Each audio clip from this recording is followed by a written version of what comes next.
Well, very good morning and welcome to the Nottingham Astronomical Society Observatory for our live coverage of the partial solar eclipse. Well, whenever I attempt eclipses, it's always cloudy, and at the moment we've got a bit of thin cloud, but generally we're actually got relatively clear skies today. So hopefully we should be able to bring you some live coverage of the eclipse. So this is the view at the moment from the telescope, so you can see there's quite a lot of cloud drifting around, but looking over towards the west it does look clearer, so hopefully we should get some decent views of the eclipse in a couple of minutes time. So let's have a look at what we're in for today. So the eclipse starts from Nottingham at 7 minutes past 10, so that's the first contact, and the maximum eclipse is at 11:04, and that gives a maximum eclipse obscuration of 0.33, so about a third of the disk of the sun will be eclipsed by the moon. And then the fourth contact, or last contact, is just after 12 o'clock. So we aim to stream it today from the observatory with two telescopes. The first one will be white light, which we just looked at, and if it does clear a bit more than it is at the moment, hopefully we'll be able to show some views from the hydrogen alpha camera. So I've got Observatory Director James Dawson with me today, and also our Chair of the Society, Julian Onion. So they'll be hopefully joining the Zoom meeting shortly. Let's have a quick look more about the eclipse then, and what we hopefully should be able to see today. So there's a couple of different types of solar eclipse. So this one's going to be a partial eclipse. So that means the moon doesn't completely cover the disk of the sun with what we'd term a total solar eclipse. So if we look at the diagram at the top, you can see the shadow where the moon would completely cover the disk as occurs today. Well, it actually misses the Earth's surface completely. So there's no total eclipse visible anywhere on the Earth. But we can see a partial solar eclipse, which is what we'll see today. And then if you look at the diagram below, that'll show you what happens when we get a total solar eclipse, and that umbral shadow where the moon completely covers the disk hits part of the Earth's surface. And it's quite a small corridor on the actual Earth's surface that hits, but the actual penumbral shadow, which is a much bigger shadow, covers quite a significant part of the Earth's surface. So that's why we get more partial eclipses than we do total. Bit more detail on today's eclipse. So this graph shows the eclipse track and where it would be visible. So you can see Nottingham, so 40% line is this line here, and we're about 33%, just a bit further down towards the west from that line. And the greatest eclipse actually occurs just inside Quebec, actually, where they get 93% obscuration. And you see here, this line indicates where the eclipse is visible at sunrise, and then this purple line is where the eclipse will be visible. Actually, the partial phase will have started as the sun's rising. Over on this green line up at the top, you see where the eclipse would be visible at sunset. And this is an eclipse from a picture from a couple of years ago, and probably looks similar to what we'll see today. So that's a giant bite taken out of the disk of the sun. So hopefully we'll see something similar. That's taken through the hydrogen and alpha telescope, so you can see the prominences sticking out from the limb of the sun. So James and Julian hopefully will be bringing you that shortly. Anyway, so we're about 2 minutes to go before we hit the start of the eclipse. It had brightened up, because I can tell that by the exposures. It's overexposed, so let's just drop that down. Okay, so we should get a reasonable view of the start of the eclipse by the looks of things. It's brightened up quite considerably. I'll just center the disk of the sun on that chip. So this is taken in white light, and it's being fed by its WOE ASI 585 color camera, and that's attached to an ASCAR 120 apochromatic telescope with white light filter on the front. It's quite dynamic with the thin clouds coming through, so I'll just keep adjusting the brightness as the cloud thickens and disperses. See a sunspot on the disk of the sun just to the left here. That's active region 4046, I think, which is actually just rotating onto the disk of the sun. There's some much smaller sunspots visible more towards the center of the disk.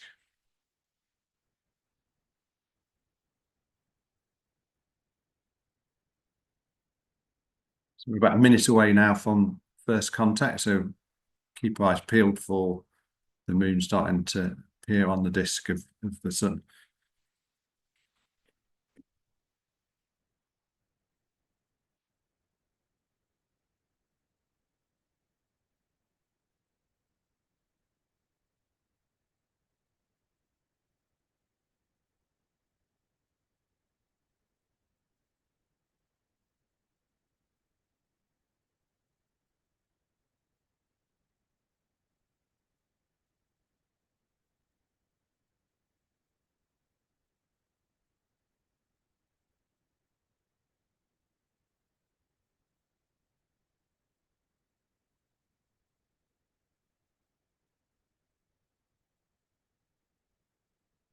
Pretty much approaching first contact now. It's just gone 10:07 and 30 seconds.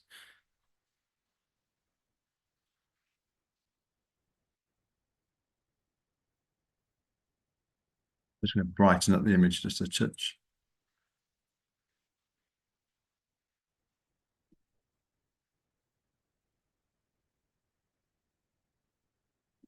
Yeah, I think it's just coming in on this far side now.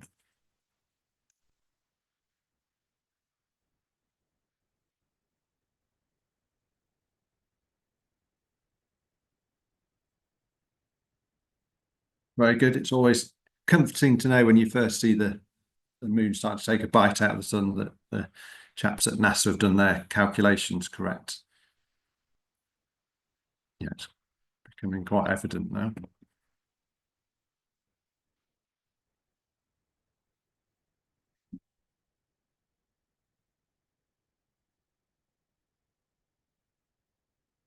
Hopefully, Julian and James are with us and are joined the Zoom meeting. So how's it things looking through the HA scope?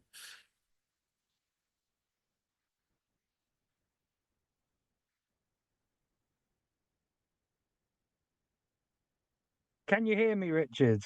Yes, we can hear you. Yeah, it looks like I'm in a box, and that's because I am. Let me share my screen because yes, we can see um activity out here as well on the HA. Um, so let me try and share.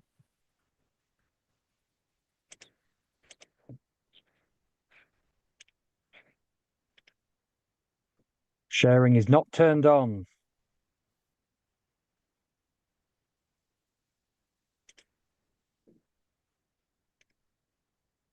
Should be able to now.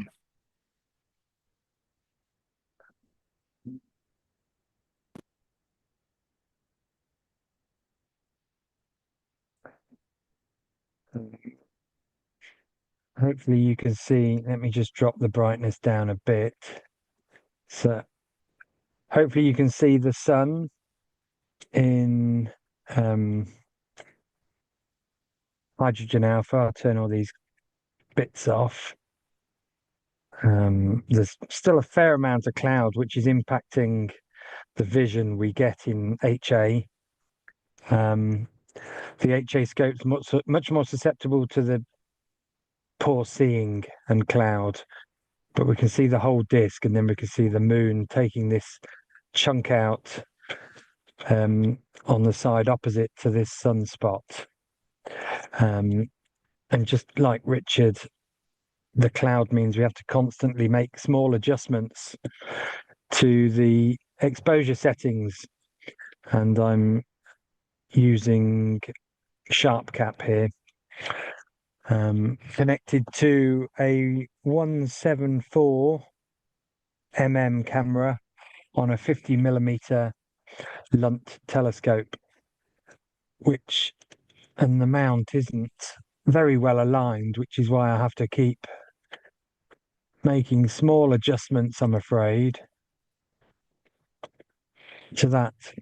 But we can see that some um, filaments on the surface of the sun, and I can probably zoom in a bit more. We're hoping as the 2 hours progress, we get some improvement in cloud and seeing. And I'm right next to the telescope, so I can make small adjustments to focus. It looks a bit sharper. So we can see these filaments, which are us looking down at above magnetic arcs of plasma coming away from the surface of the sun. And we can see these areas of plage as well. And then there's the most prominent sunspot is here. Richard told us the active region number of that. And if I crank the exposures up, you'll see that there's also some prominences at the edges of the limb. And these prominences are effectively what we're seeing with these filaments, but instead of looking at them from the side, like a rainbow, we're looking down from above. So they'll arc up from one point and back down to the other. And they've generally got sort of magnetic north-south orientations. Let's see what else we've got. Yeah, so there's the moon chomping away at the disk. It's quite exciting.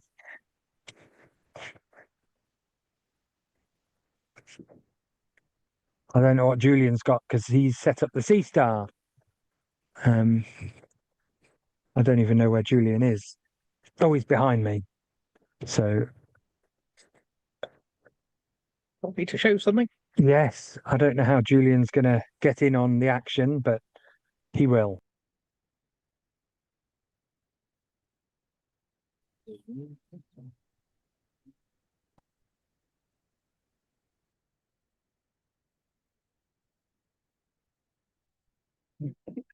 Yeah.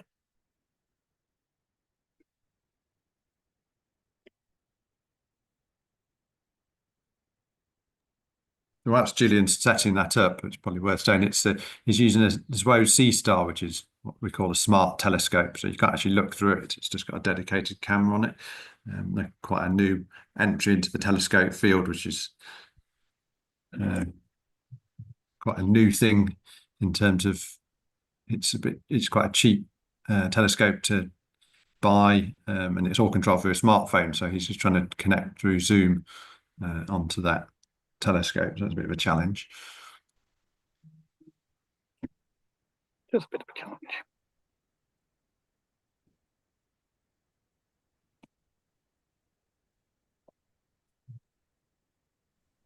Richard, while Julian's doing that, I might zoom in and see if we can look at some of these prominences.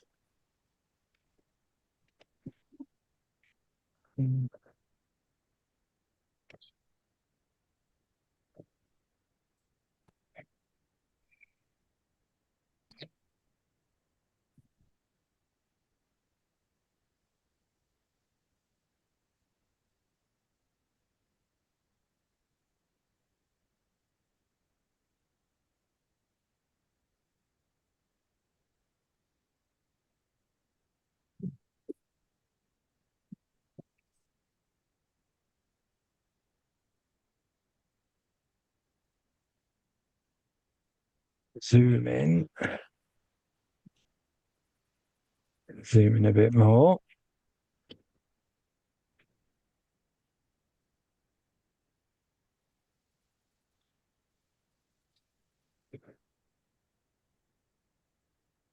So the prominences are much fainter than the disk of the sun. So to see those, you have to alter the exposure settings, which overexposes the disk, but allows you to see these much fainter prominences. And hopefully people can see there's an arc here. Again, the seeing's hindering this somewhat. If I move down, we can see there's the active region group. And there's a number of interesting prominent features there sticking out of the limb of the disc. That one looks like a little tree. And let's come a bit further down. And here we can see some of those filaments. And you can see the overall granular appearance of the disk of the sun from all those cells. So we look around the edge for what else we've got. And there we've got the moon. Yeah, so most of that activity is on the same side as the sunspot.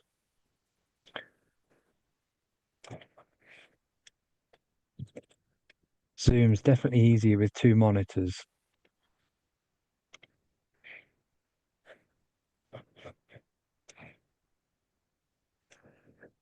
So there we can see the moon passing in front of the sun. And I keep making various adjustments in sharp cap.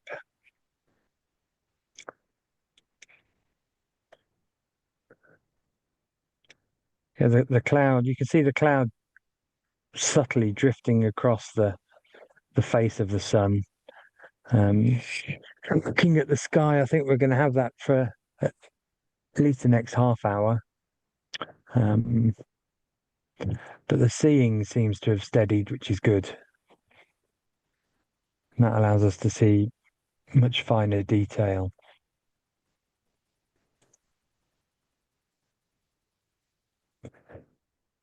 Surface of the moon looks very smooth. It's quite rough, really, with mountains and craters. But at this resolution, we won't see that easily. But during a total eclipse, as I'm sure Richard will say, is those craters and mountains and valleys, as the moon totally obstructs the light from the sun, acts as a conduit for stray bits of light to shoot through a valley, and you get these Bailey's beads and things. But we won't have any of that today, unfortunately. Let me look. Is Julian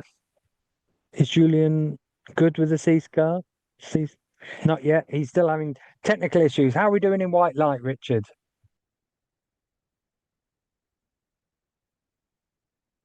Yeah, good. Well, I'll switch it back on to the white light camera.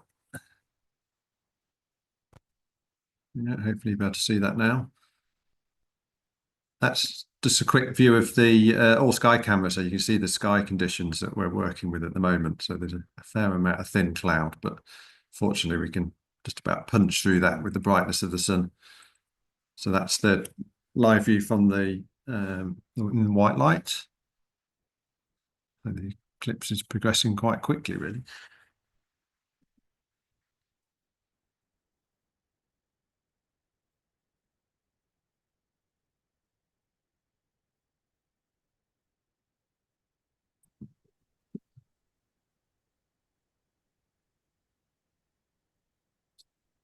I found online quite a nice little animation of the eclipse, which is probably worth quickly showing.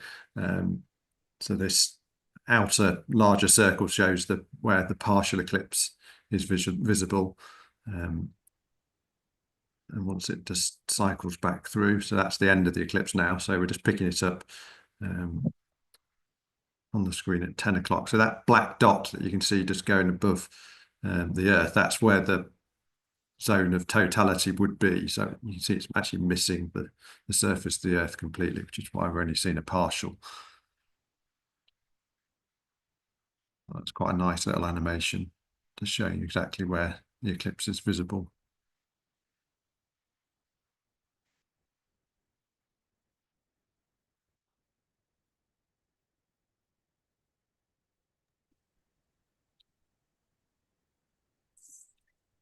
Totally failed to get the sea star to work with Zoom, but I can show you where it is and other things if that's interesting. Yeah, I'll just stop screen sharing so we can see it a bit clearer. Are you looking at me at the moment? Yep. This way around. Okay, so that's the sea star. So supposed to, well, it is taking pictures of the sun, but not. I can't seem to share them onto Zoom for some reason. Let me see if I can swap cameras. Oh no, that's the wrong one. Oh, maybe it's that one there. Okay, so this is the box that James is working from. I can actually zoom in and see his picture. Very well. It's much better live, I think, than that. There's the observatory dog. And then if we go into the dome, we should be able to see Richard's setup. So, there is Richard at the telescopes. The sun out there. So that's what's going on there. I guess it's munching a bit further on, is it? Yeah, it's progressing very quickly. All right, fantastic. This is nice and sunny now.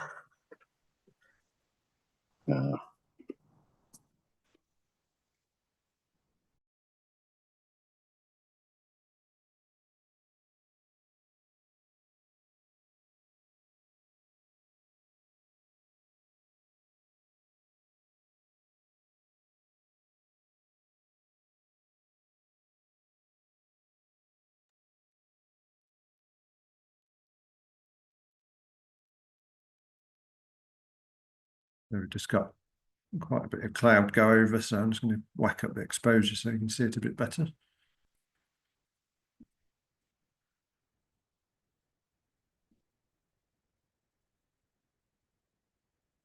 Many eclipse days are completely cloudy when I'm involved, so this type of cloud's actually not too bad.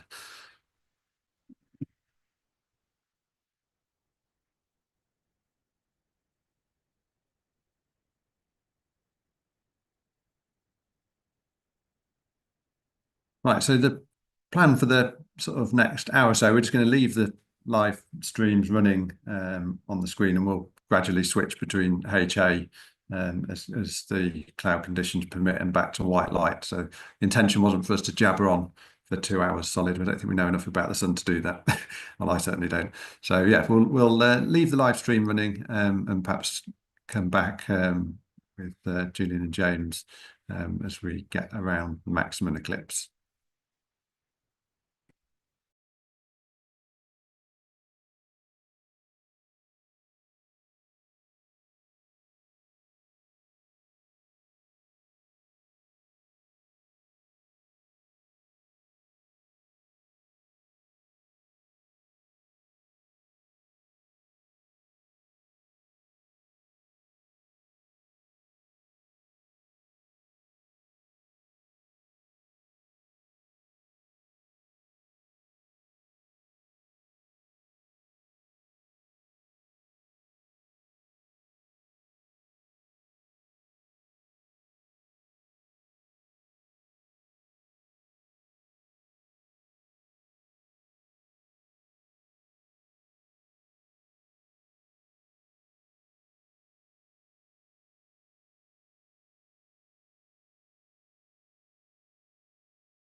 So we're back with me in the box.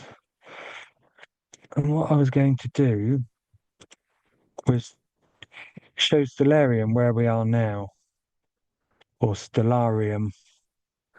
So this is the view from Nottingham, and the time is. Let me click that's now. That's now. I don't think the sunspots are correct. I don't know. I haven't looked for that one, but this will show us the position of the moon in relation to the sun, and the value down here, eclipse obscuration 17.5%, and then if we go back to sharing the live view, we can see that that is about 18%, and in half an hour the moon will be obscuring the maximum amount of sun for today, which is just under 40%. And I keep taking a recording just so subsequently we can try and process some of these and get a bit of a montage of what happened. But Solarium is very useful for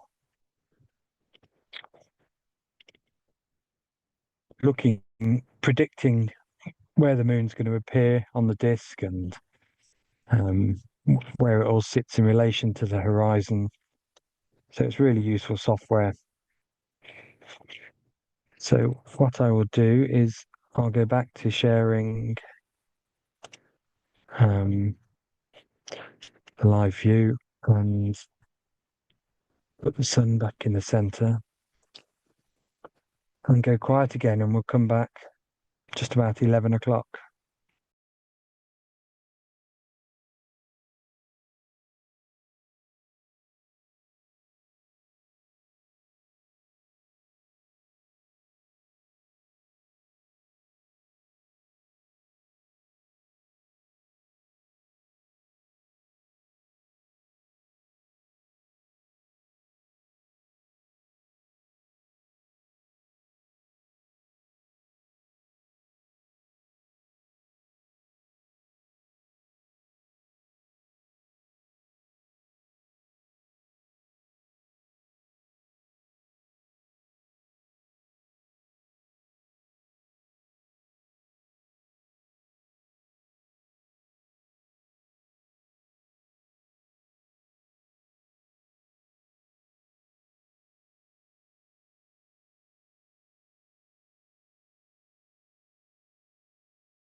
So I think I'm sharing again on the HA scope. What I've done is just cranked up the exposure a fair amount, so these prominences are now much more obvious. And again, now the sun's a bit higher, and the seeing's a bit better. We can probably try and zoom in and have a look at those. Let me reduce the field of view. Oh, that's because I'm filming. So if I use a much smaller area of the chip, then we'll get a higher frame rate and maybe get slightly better resolution. I'm just tinkering with the focus. Yeah, we haven't got enough magnification really with this little telescope, but hopefully it does show these outbursts of activity. And if you have got sufficient resolution, you can watch these things over a number of minutes, hours, and they're very dynamic. They change quite quickly.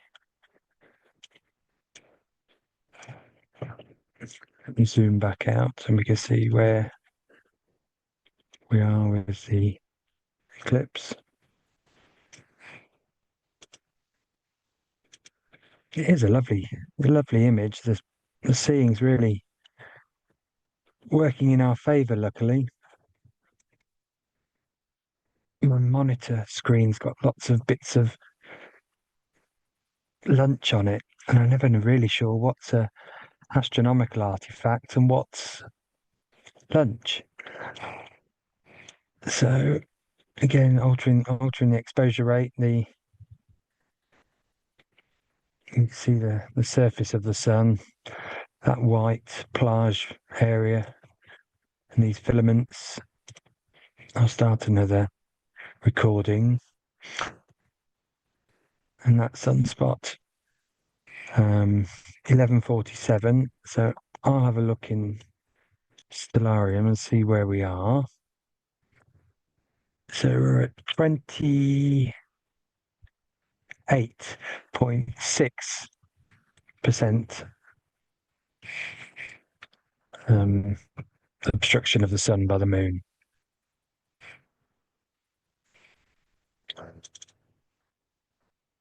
Again, you can see a bit of cloud drifting over the surface there.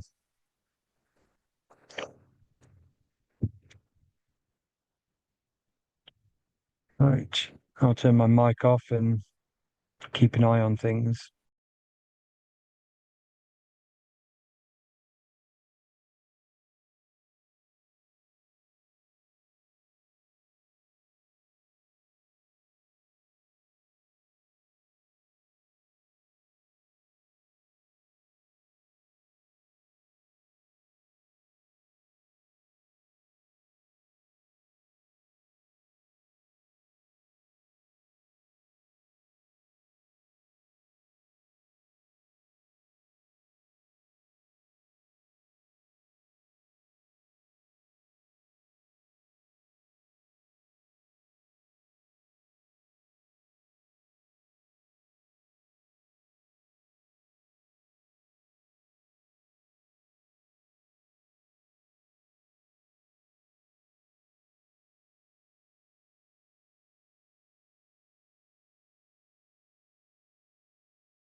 Hello, everyone. Okay, that's working.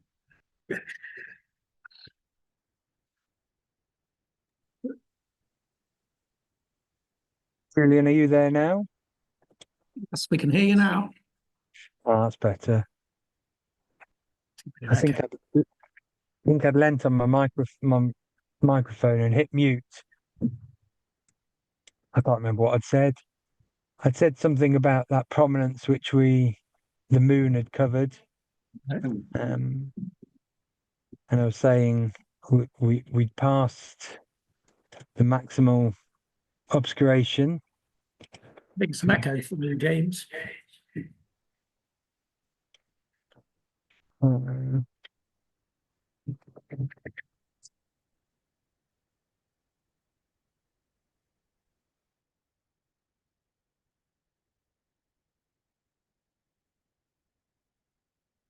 Okay, does that's okay. It's coming out of here, so it's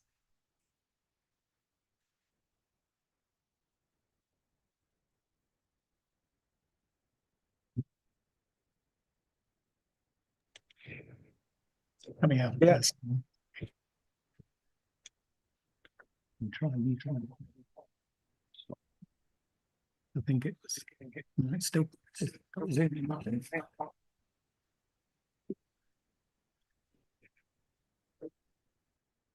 So it looks really weird, doesn't it, Julian?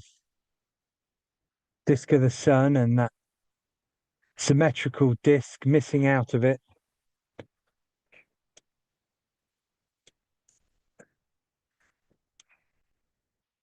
If I bring the brightness up again, you can see all those prominences at the edges. We've lost that one we were following, but we've revealed some more around this side.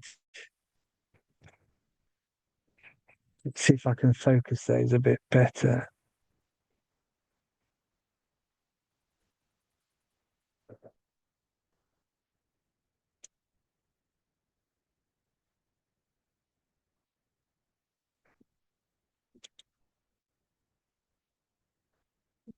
Just move the disc back up there.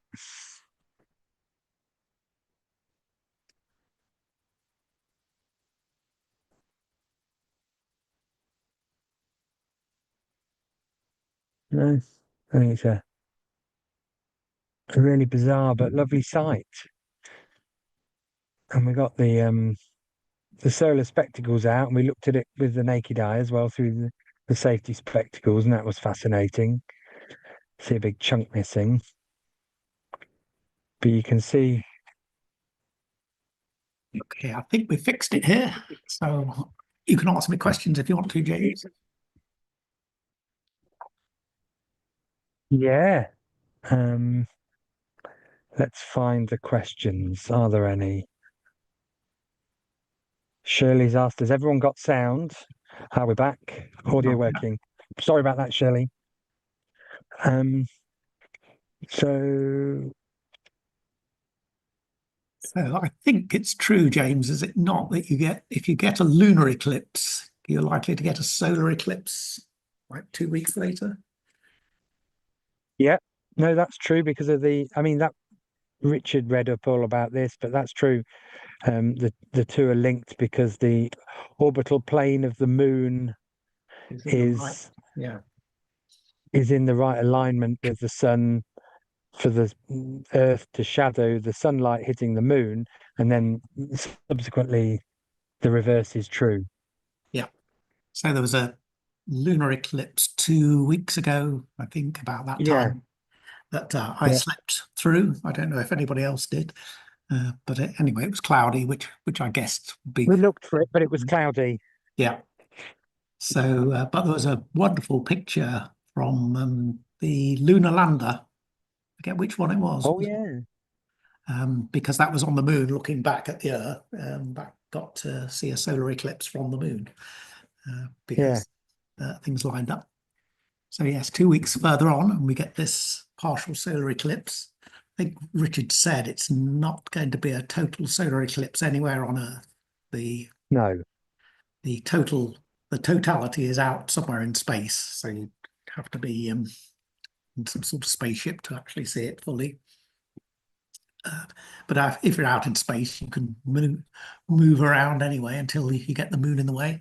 So that's an interesting view. So what have we got on the moment? Is this that's hydrogen alpha? Yeah, so someone had WhatsApped me a question saying, why hydrogen alpha? Right. So hydrogen alpha is picking up on just this very, very thin part of the spectrum of light.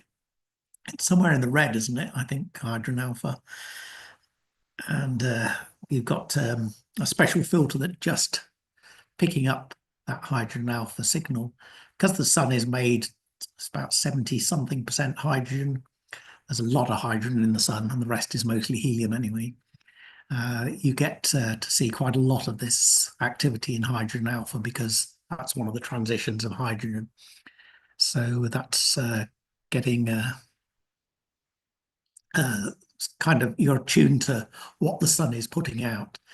And that case, you can see quite a lot of stuff on the chromosphere. Is that right? Have I got that one right? Yep. Yeah. So the chromosphere is where you can see hydrogen alpha. In the white light, you see the photosphere, which you can see the sunspots in. You can see a sunspot off to, yes, over there. So what causes sunspots, as with everything else on the sun, is magnetic fields. So we're heading towards, I think, solar maximum. We might even be there. You kind of sometimes don't know until we get there quite when that happens. And that's when the sun is at its most active. You get the most number of solar sunspots. You also get the most number of prominences and coronal mass ejections. The sun is basically at its busiest at that point. And this happens about every 11 years. It ramps up to this, and we're about coming to the maximum at this point. After that, it will start to decline, although it seems to be a very imprecise science at the moment. And we're never quite sure when it's going to get to maximum, how high the maximum is going to be, when it's going to go to minimum. Sometimes it misses out on maximums altogether. We had, I think it was last cycle was not nearly as strong as this cycle. So this cycle's been really strong, and we've had a lot of solar activity. And some of that has triggered things like the auroras that we saw last year. So we might see more of those as the solar activity moves on. If we're not quite at the peak yet, we're not quite sure. Richard's just showing me a picture, and ooh, okay, it's kind of looking. It's a bit like looking at weather forecasts and trying to work out whether it's going to be warm or not. But it's kind of looking like it's going down a bit. You think, yeah. Yes. So it's getting there. Yes. So I think we're somewhere near the peak, which was higher than the one in 2014 was the last solar maximum. How do we? Oh, So as well as hydrogen alpha, Julian, what other elements can we look at? You can look at other things. I know calcium is quite a favourite. I think that's somewhere deep into the purple, if I remember. That can show you other things happening. That's calcium ions in the solar atmosphere, sort of getting in the way and absorbing radiation and then re-emitting it. There's all sorts of things you can look into. If you're out in space, you can also look in X-rays and ultraviolet and various infrared things, and they all show you different sort of layers of the sun. But down on Earth, we can really only do visible light. So anything that you can see with your eye, basically, you can image in, and you get special filters. And hydrogen alpha is the most common and kind of reveals the most interesting stuff, I think. But you can get other filters like calcium. Helium you can get. They're all quite expensive because there isn't quite so much a demand for it. So why can't we look at sort of UV-IR X-ray of the sun from Earth? So yeah, UV and X-ray are all very quite kind of intense radiation, and as they hit the Earth, they interact with the molecules there and energize those. So they kind of lose all their power at that point, bouncing around off molecules in the atmosphere, making ozone and other interactions.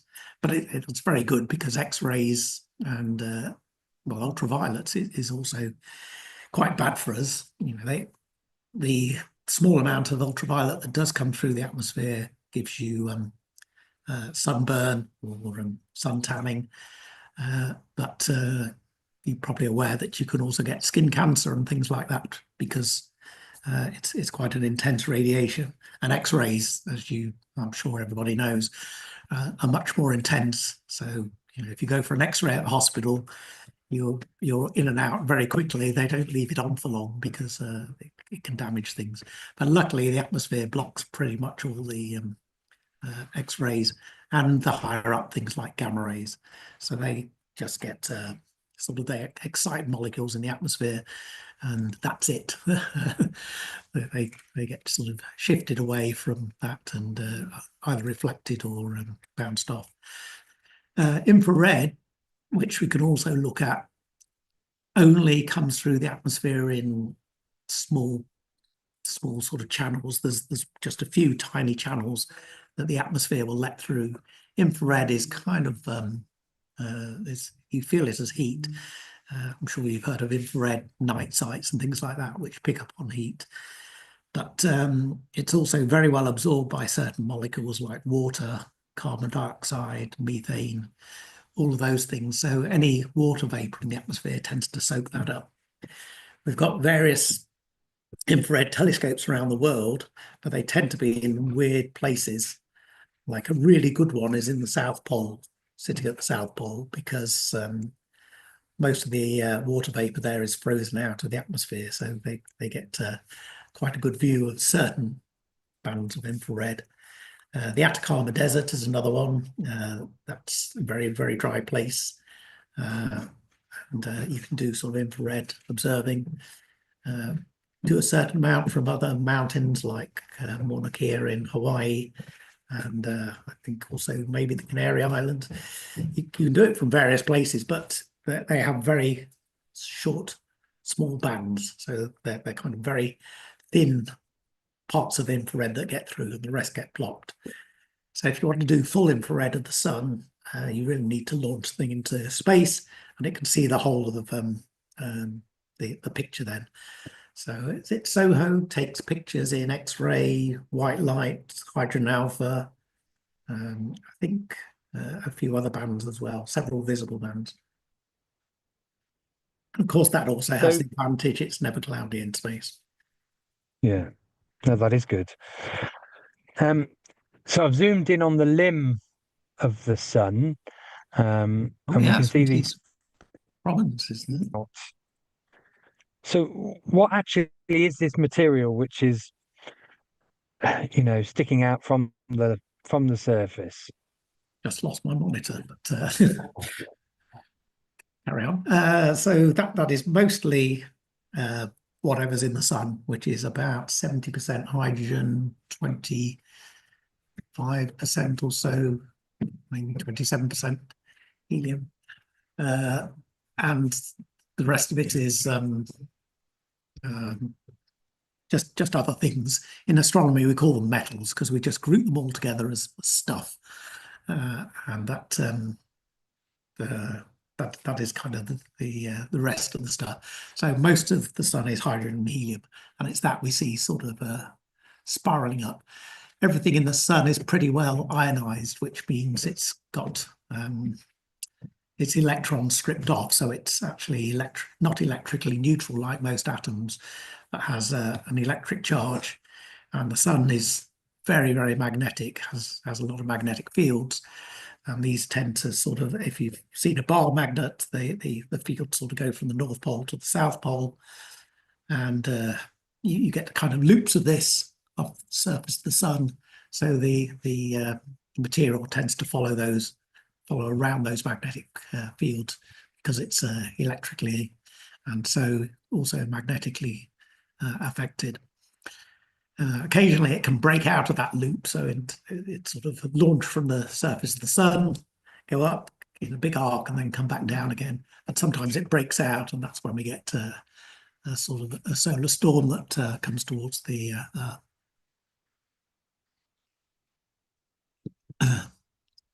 Shirley asked, how do we know when it's a solar maximum? And Fred's already answered, you count the number of sunspots per day. And yeah, that's, as he says, when that gets to a peak, then we've got to the solar maximum. At least that's the easy way to do it. And we've got records going back many, many years tracking that. So back to about, I don't know, 1600, soon after the invention of the telescope, they started tracking the solar cycle. So we've got about 400 years or so of history of the sunspot, so we can follow the solar cycles back, and we see this this rise and fall. And as far as I understand it, it's because the sun is it's very magnetic, but at the equator it spins at I think it's about 23 days for a solar day to go around once, but it's less as you get further up to the poles. It's about 30 days then. So this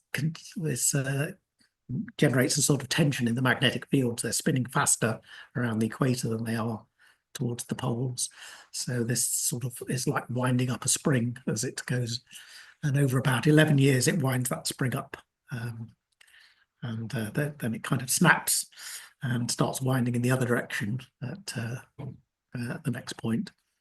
And that's what causes these sunspot features and so on. There's a lot of energy stored in the magnetic fields that produces these sunspots, and the ejections and other things.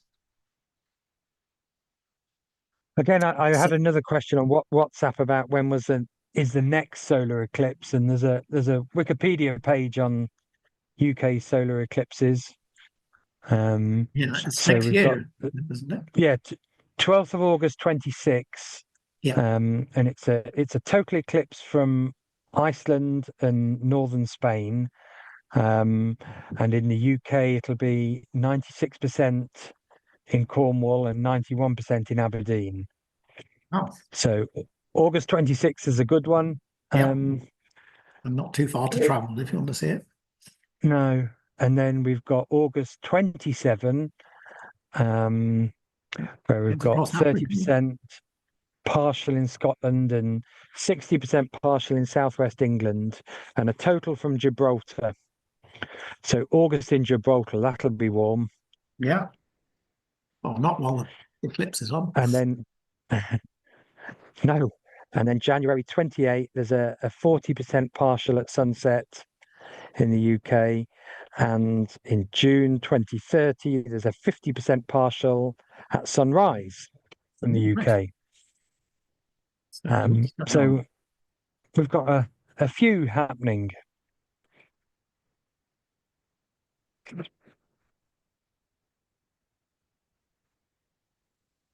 So I'll have a look at Stellarium and see what it says we're doing in terms of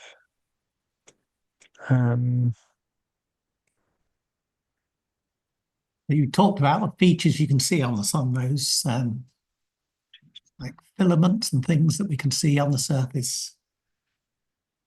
They're not called filaments. What are they called when you can see them on the surface? No, maybe they are filaments. Yes. Filaments. Filaments, yes. But they're just the same thing as prominences, aren't they? But viewed from above. Yeah. From the side. So yes, those prominences you can see on the left side now. Those are bits sticking out from the sun, these loops that come up, follow magnetic fields and come down again. But you can also see them looking down on them, which are these other things that you can see as sort of funny marks on the surface. And there's also things called plages, but I could never remember the difference between those and filaments. But they have a language all of their own. Last time I was talking to some serious solar physicists, we were also drinking a lot of wine, so I don't kind of remember too much about. They told me I asked all sorts of questions, but they're kind of gone. Can't think why that is. I think now we can see the uneven surface of the moon more clearly here. Oh yeah, Um, yes. So you can see the moon is not perfect. There's Yeah. mountains of all sorts. That was what Galileo first noticed when he got hold of a telescope. Well, I think he made his own actually, and started looking at things.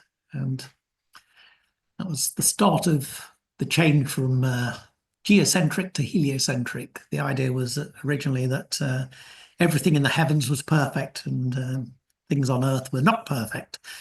But when he looked at the moon, he saw these speckled craters and he saw mountains on the very edge. So the moon was not a smooth, perfect thing. And it's all been downhill since then, I guess. Geocentric.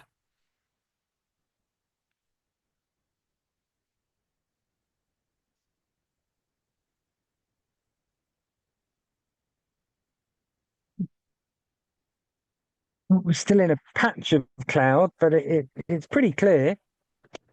Yeah, no. We've been pretty lucky because when just before we first started broadcasting, there was quite a lot of cloud. And we were just watching, we could see the sun, but there was a lot of clouds moving over the sun. So we've done pretty well since then. Still fairly nippy outside. You're all right inside the observatory, but No, it's cool in here. We haven't got the sun on us at all. We're hiding in the dark. Well, not dark, but not in full sun. Not sure what else we got to talk about. Anything else you can think of? I mean, the sun is, compared to other stars, it's kind of bigger than the majority of stars, but much smaller than the biggest star. So we're sort of on. If you look at all the stars in the galaxy, most of them are just by raw number count. Most of them are slightly smaller than the sun. The sun is slightly bigger than the sort of average size of stars, but then they get silly after that. So the sun is a G-class star. But as you go up to the bigger ones, the F, A, B, and O stars, they all get absolutely massive and really, really hot. But luckily, we're not around one of those because they also don't last very long. As you go up in size, they come down very, very quickly in the length of time they can last. So yeah, you're around something like an O-class star, which is these really big, massive ones, many, many times the size of the sun and much, much hotter. And they only last a few million years, which is not really long enough for life and other things to start going. So that's so we're kind of lucky with the sun. You get much smaller ones, the red dwarfs and things like that. They're the kind of the more common stars, but really dim. So we didn't really notice them for until we got bigger telescopes. Those big O-class stars are hugely bright, so they tend to dominate the night sky. Things like Rigel is, I don't know whether that's an O-class star, but it's somewhere up around that area. It's one of these really big ones. But as we got better telescopes, we found there's more these smaller stars, but obviously they don't shine as brightly, so they're much harder to see. Fred's replied, large areas are on the surface of the chromosphere and they usually surround sunspots. So they're, yeah, I think does large come from beach or something like that in the French? yep. So it's kind of the beach area that you can relax on around the sunspot. People bring you drinks. Nice. Don't try that at home, by the way. I've seen on Facebook Paul Money's using a smart scope to look at the partial eclipse as well today. Oh, yes, yeah, I think was he using a dwarf? Yeah. Yeah, very good. So we're over halfway now. Yeah, let's have a look at Stellarium, what it says our percentage obscuration is 17.65. There's Fred. Yes, French for beach. Yeah. These are mine of information, Fred. Thank you, Fred. Um,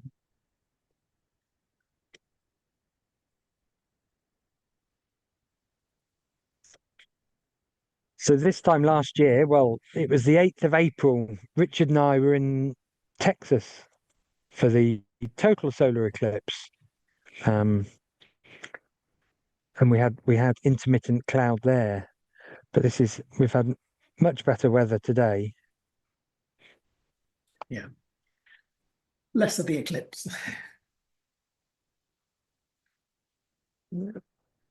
Making small adjustments to the focus.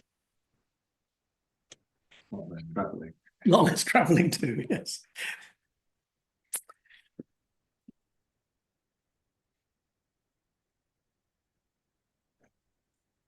Are you able to share what's happening in white light, Julian? Yes, I have an assistant here who, well, actually the main person. There we go. Can you see that? So that's Oh, yeah. You can see the sunspot towards the left of that. It's quite strongly visible. Are those sunspots? Yes, they are. Yeah, Sunspots just below the moon as well. you can see on the old sky cam now how much it's brightened up. Yeah. That cloud seems to have thinned out quite a bit. Make sure you get some recordings of the white light, Richard, so we can compare no, the. I've been doing it periodically. I missed the Good, we can 20 minutes because we were frantically trying to sort the meeting out.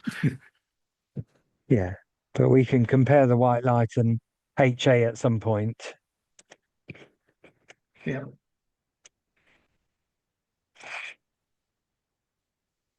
Slow them up.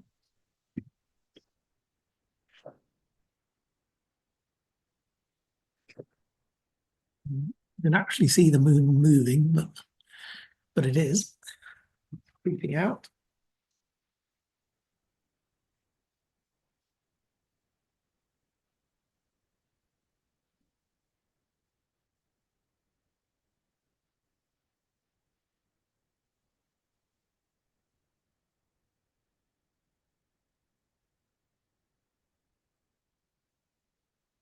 I'll just put the animation up again to show where we are in time.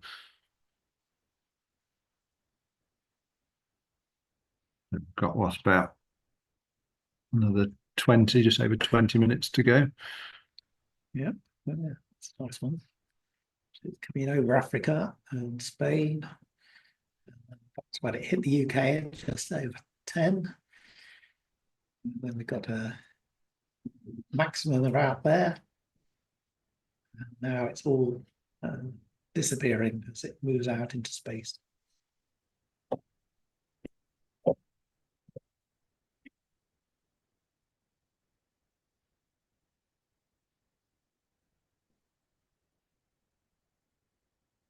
Perhaps see the difference now we're on white light, which is white light is basically all the light. So we're not filtering out any particular bands of light. We're just taking all the light and throwing most of it away. I think the filter on the front of the telescope throws away about 99 point something % of the light. So we've just got a tiny bit coming through. But you can see, well, you can't see the prominences on the side, all those large areas, the filaments, that was the dome moving. So in white light, you can't see nearly as much detail as you can in hydrogen alpha. So that's why we like to have both. I often think the sunspot comes out better in white light. Yeah, I think partly because there's so much going off in HA. Yeah. So we're just going to rotate the dome a second because we're starting to get a bit of the edge and slip covering the telescope. So we're just going to move it slightly.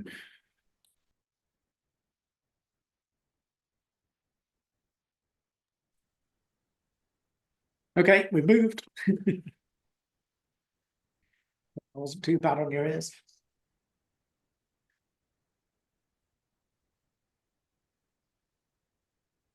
Do you want to just flip back to hydrogen alpha, James, so we can see the difference? So if you've got a picture of that sunspot in your mind and the detail you can see, it looks mostly like a sort of yellow billiard ball, really, from here. But you share the hydrogen alpha, and we can just see the difference between the two images.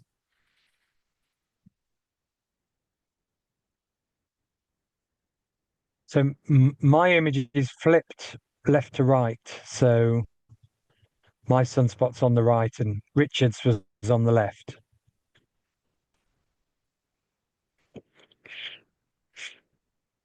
Okay, we stop the share here. Okay, yeah. So you can see perhaps now all the detail that you can see in hydrogen alpha that you couldn't see before. Look at all that. Those are the plages around the sunspots that we now know is French for beach. And see those filaments, those sort of greyish areas, that darker grey. And the filaments, they're erupting up, all caused by magnetic fields. The sun is hugely magnetic, has a huge magnetic influence on the area around it. The secret to all solar physics is magnetic fields. So if ever people ask you what causes this on the sun, it's magnetic fields.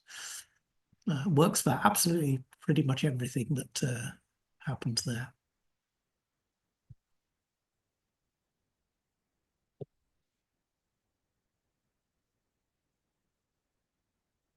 We can see all sorts of kind of features that you couldn't see on the white light image. So the hydrogen alpha just really picks out the difference in details between these.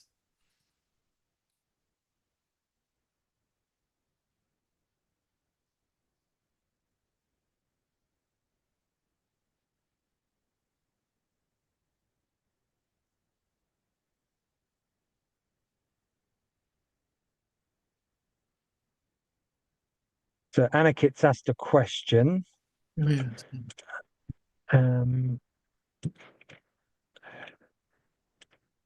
How can one calculate the moon size from this eclipse? Yeah, I think there is a way you can do it with triangles and things. But basically, you can compare the size of the moon and the sun, but you really need to know the distance of one of them to be able to, or the size of them. There was an attempt to do this by, I think it was more using lunar eclipses, actually. Ancient Greeks tried to work out the relative size. So, yeah, I don't know. Basically, I don't know the answer to that. I think you really need to know the distance to the moon or the sun, or both, or preferably both of them, so that you can do the appropriate geometry. Otherwise, you end up with sort of a series of equations with too many unknowns in them.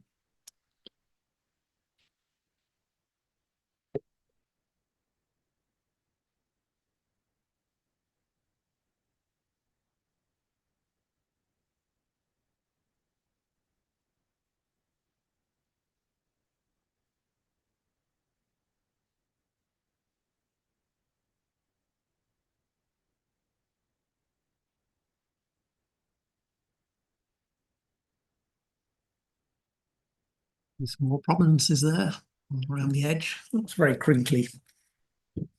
You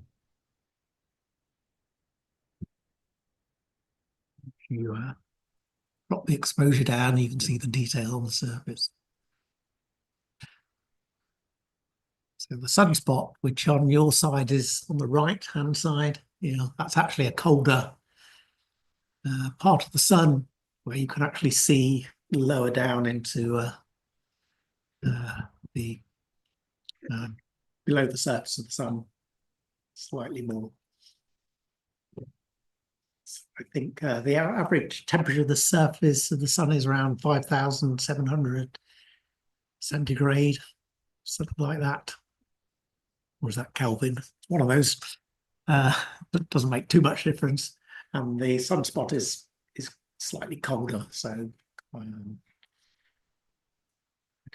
forget, it's like 4,500 to 5,000 degrees rather than 5,700. So it kind of looks a bit darker.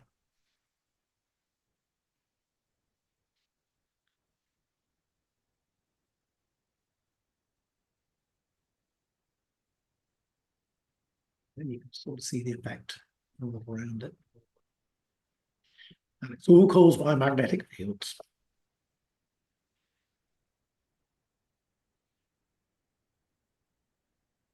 Actually see. How much can you zoom in on that? James?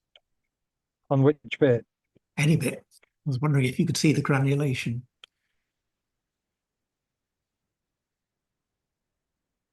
Let me try and focus a bit better. If I... It's definitely shimmering well. Yeah, I think we're at the resolution of your sensor there.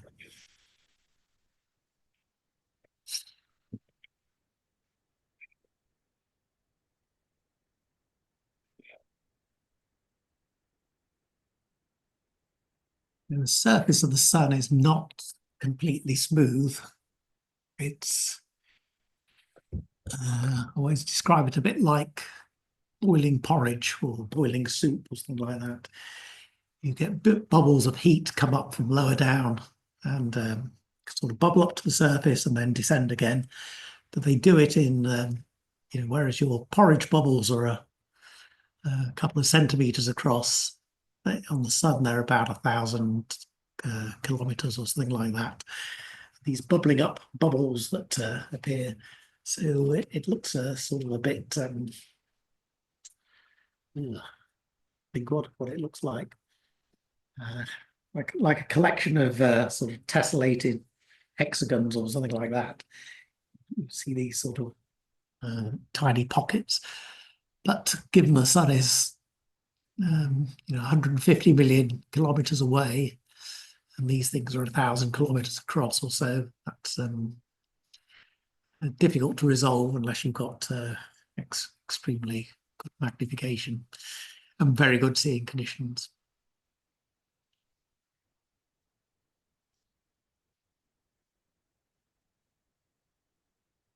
Fred's filling in with the maths. Well done, Fred. Yeah, he said, yes, the moon's orbit is elliptical, so it's, I can't remember the distances, it's varies by thousands of kilometers at its nearest approach to the furthest approach. I think Richard's going to Yeah, I think it's about 15% difference in apogee and perigee in size.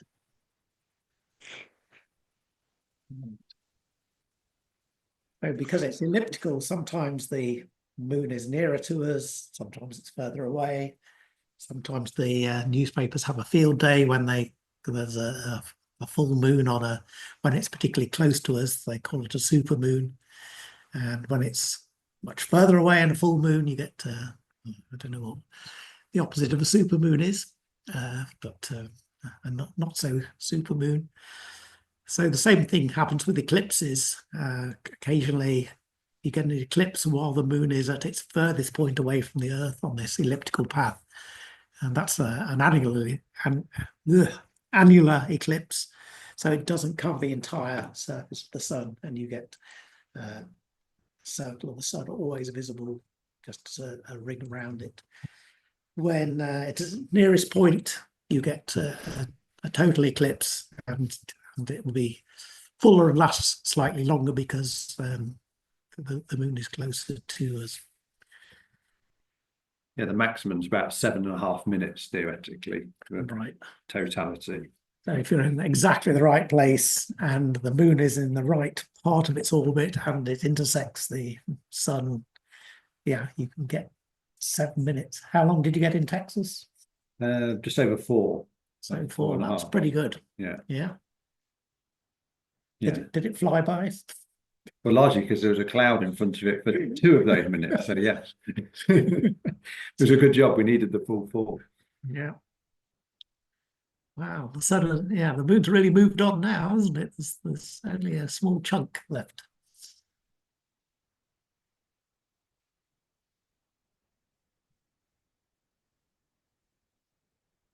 Yeah, the eclipse ends at 12:02 and 57 seconds, so we're not getting far off. About 11 minutes 11 left. minutes away. Stellarium says we're 5.5% of the sun is now obscured by the moon. Anybody good at pi r squared and can check that?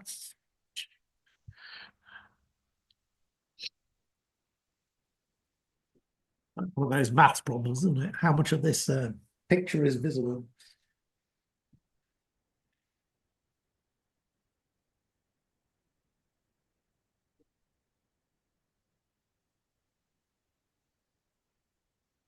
The weather station at the observatory does have a record solar watts.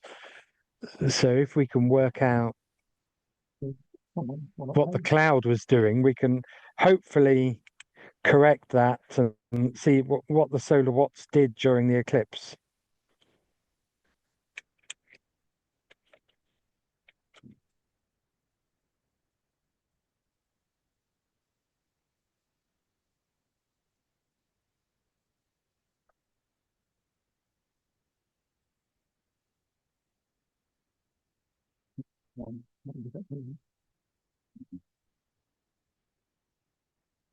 Yeah, we'll have to go into the details after it's finished.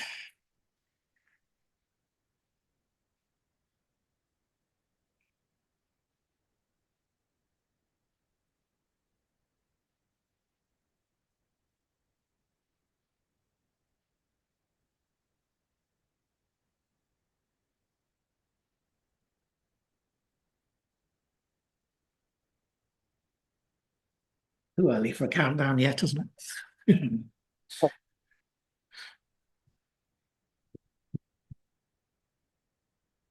Zoom back into those prominences.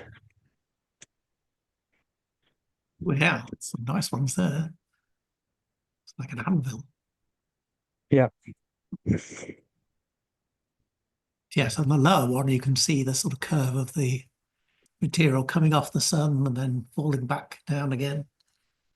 Yeah. Gosh, we should have. And presumably that's how the sun loses some matter, because some of it doesn't fall back down. Yeah, a lot of it does follow these magnetic fields and comes plummeting back down again, but occasionally they kind of snap, depending on how forcefully it goes up, and then it comes racing towards us. But there tends to be a solar wind happening all the time, of stuff coming off the sun. So yeah, it's always happening, but it's these big eruptions that we get as these major auroras and things like that, if they coming towards the Earth. Of course, they're not always coming towards us. They go off in all sorts of directions.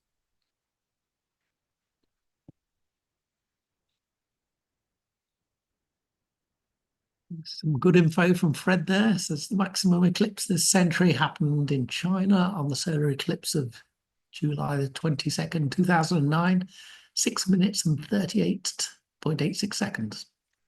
So that's close to the maximum. Fred was there looking at the rain. So. Oh.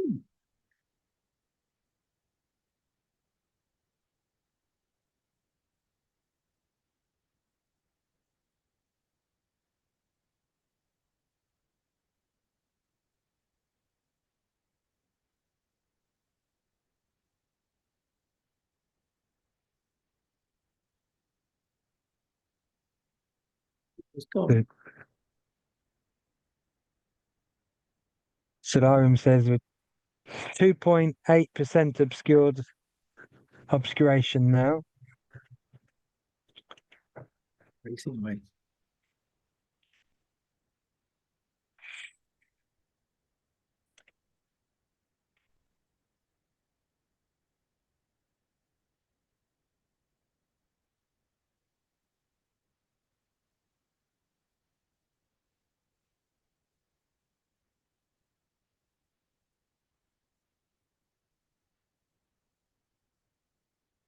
What's it looking like in white light for these before we lose it?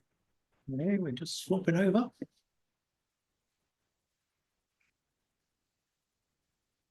What do you think? Looks more yellow in white light. I played around with the colours to make it yellow. Richard's busy painting it.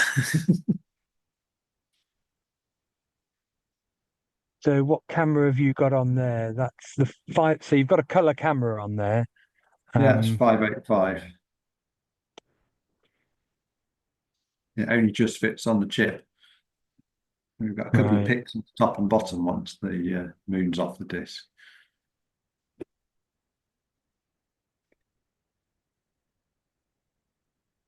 We need a bigger sensor.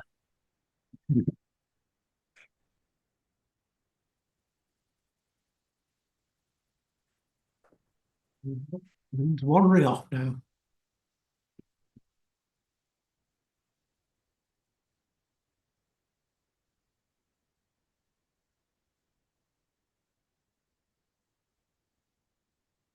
One 1.8% obscured by the moon.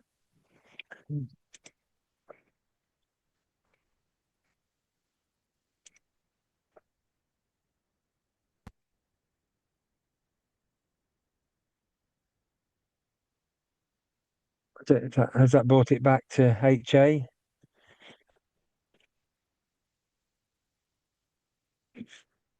No, I think we're still there. Okay, we'll stop sharing. Okay. Pass it over to you. Yeah, back to you. So, what did you say? 1.8. Well, let me have a look what we're at now. I have to change screen. Yeah. Well, not screen, window. 1.4 now. 1.4. So that's the sort of drop they measure for. I think that's two stars circling each other. Well, depends on the stars, but that's the sort of range that the light intensity decreases when they're looking at eclipsing binaries.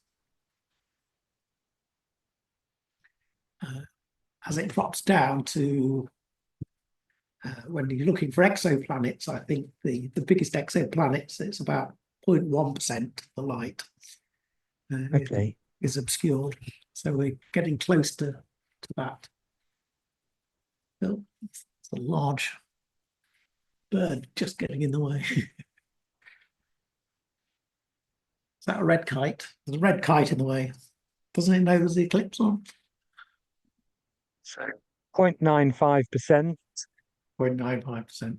So yeah, this is the sort of dimming you get from exoplanets. This sort of range.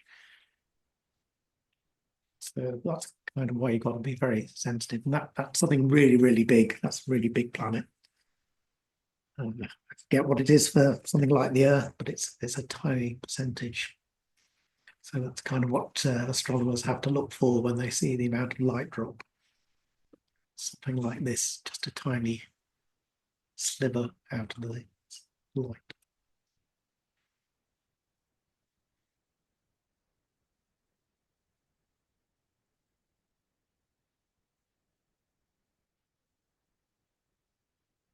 That's 0.6%. Definitely into exoplanet light drop at this point.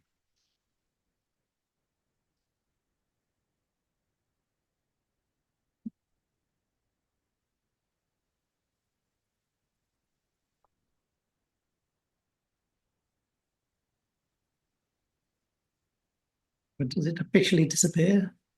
Time? 57 minutes past, it was 57 seconds and 12:02. So we've got almost 2 minutes left. 0.4%. 0.4%. Yeah, it just looks like somebody hasn't finished the sun really now. Bit paint and maybe 0.3%.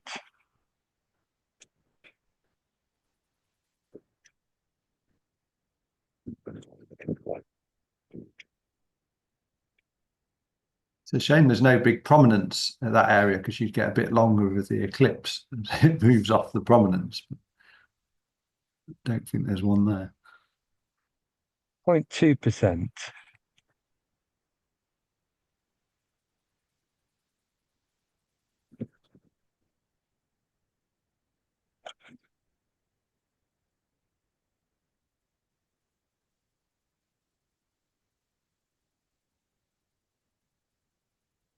.1%.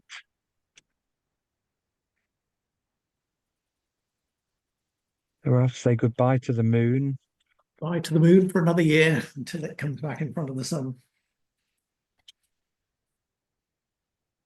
0.05%.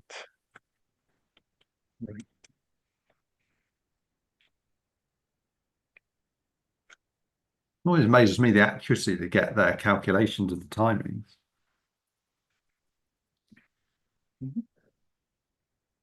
You went spot on. It's difficult to tell. No. So we're looking at our radio clock, and it should be it's less than 20 seconds left. 0.01%. Can't really tell at this point. There's a bit of a dimple.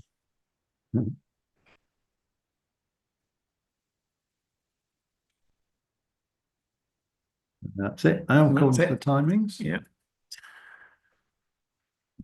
We're back to full sun. Feel it getting hotter. Yeah.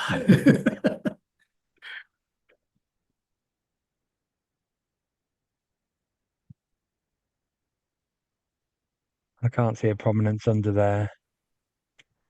No. I think that's everything then. That's good. Yeah, very good. Well done, the clouds, for staying away mostly. Yeah, thank you, clouds. Have we got any questions on YouTube? That's it. And a good commentary. Well done, Fred, filling in the gaps in my knowledge. Many.